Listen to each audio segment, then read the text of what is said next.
एक गांव में चीनू नाम का एक लड़का रहता था। वह अपने जीवन से बहुत निराश था। उसी निराशा का यही कारण था कि वह अभी तक कुछ नहीं करता था। घर वाले उसे ताने देते और बोलते कि सब तो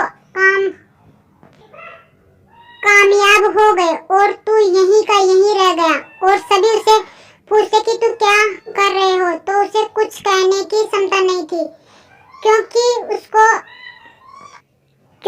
उसको शर्म आती थी लोगों को बताने में, क्योंकि वो कुछ नहीं कर रहा था। इसलिए धीरे धीरे वह अपना मुंह लोगों से छिपाने लग गया। उसका दुख इतना बढ़ गया और वह सोचने लग गया कि वह धरती पर एक बोझ है, वह कुछ नहीं कर सकता, मैं जीकर भी क्या करूंगा। तो उसने सोचा कि मर जाना चाहिए। तो इस विषय में उसने बैठकर सोचा तो उसको एक गुरु दिखाई दिया, जो कि परेशान होते हुए भी खुश होकर प्रवचन दे रहा था। गुरु कह रहा था कि दुख एक गुरु की तरह होता है, जो जीवन के बारे में समझता है और आपको सही तरीके से जीने का दिशा बताता है। आप चाहे तो उस दुखी रूपी गुरु से अपना जीवन सीख सकते हैं या दुख में बैठे बैठे रो सकते हैं। चीनू भी ये बातें सुन रहा था। अब जब गुरु चुप हुआ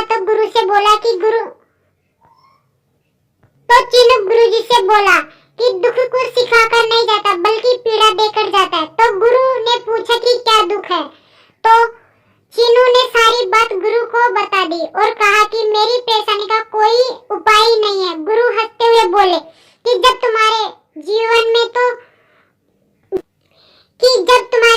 में असली दुख आए तब मेरे पास आना, समाधान अवश्य करूंगा। यह कहकर गुरु वहां से चल दिए। तो चीनू सोचता है कि क्या ये मेरा दुख नहीं है, पर जब घर वाले ही नहीं समझते तो ये गुरु मेरी पीड़ा को क्या समझेंगे।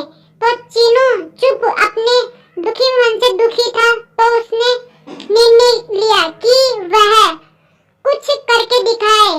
तो उसने एक छोटा सा व्यापार शुरू कर दिया। तो उसके व्यापार में सफलता नहीं मिल रही थी, तो उसको धीरे धीरे सफलता मिलने लगी। तब उसके परिवार ने कहा कि यह कुछ तो कर सक रहा है, और जब उसको धीरे धीरे सफलता मिलने लगी तो उसने